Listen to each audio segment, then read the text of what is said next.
We must skip ahead a little bit. There was something else in the middle. We'll come back. Because when then Moxley and his bunch just walk off and leave, again, the baby faces just flat of their faces, laid out, stretched out, in their mouth while they're down there. What the fuck? And then they did a promo after the break and some other stuff. They come back, and that's where Moxley was doing that promo. I'm a marked man. I'd have it no other way. What? Who's marked well, you? Because Who's marked you? Who? You're a mark.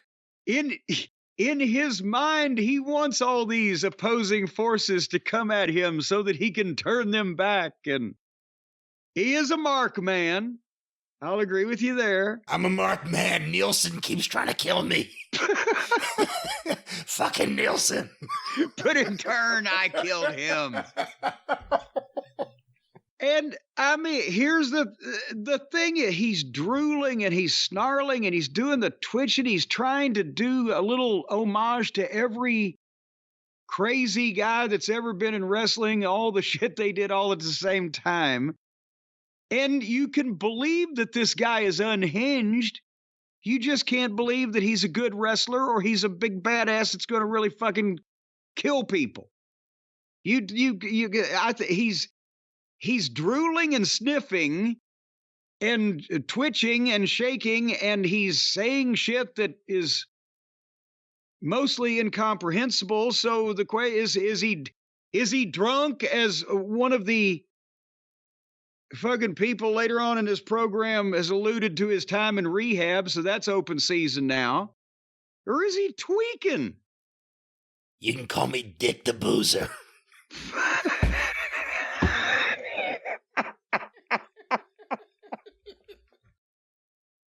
He just found a new profession. He's not the Dick the Boozer. He's not a plumber anymore, folks. He's the world's most dangerous drunkard, Dick the Boozer. The world's most dangerous plumber.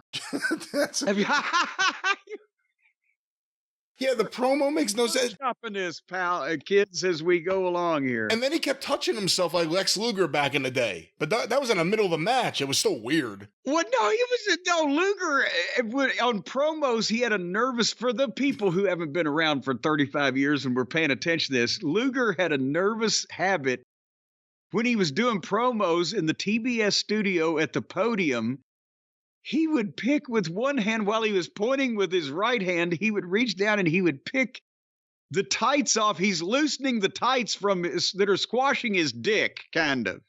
That would be probably the easiest way to describe that motion, right? I'm pulling these things off because they're tight on my cock.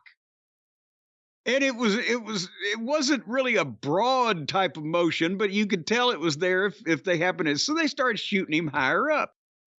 But in this case, Moxley is leaning over at the waist and he's drooling and slobbering and having a meltdown. And with both hands, he's grabbing his pants and pulling them off his dick.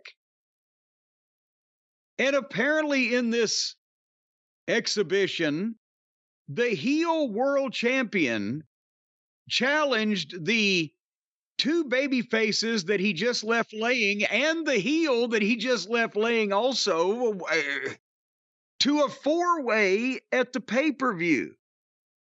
So the world champion wants to now fight these three other guys, and even if one of them, according to their own rules, even if one of them were to beat the other one, and Lord knows they've been left on their face every time we see them, then he'd lose the belt and nobody has to beat him. So, which may be a godsend after all, but also, why would you want that match if you're the heel champion, and why would he screamed what's it out, happening here? And when he screamed it out, he put all the emphasis on fatal. He's like, I want to fatal four-way.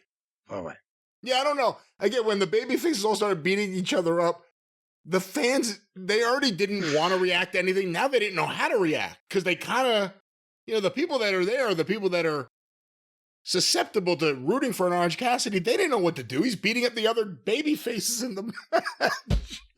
And then Moxley then going for the beatdown again. It's awful. This Death Rider stuff. I don't think there's anything that has united the hardcore AEW fan and the AEW dismisser more than the people who say the Death Rider stuff needs to come to an end and Jon Moxley should never, ever be involved in creative ever again. Well, and his or anyone else's. Well, now, no, I think if he does go back for a stint at the farm, that maybe if they do plays and things, he might get some input there. But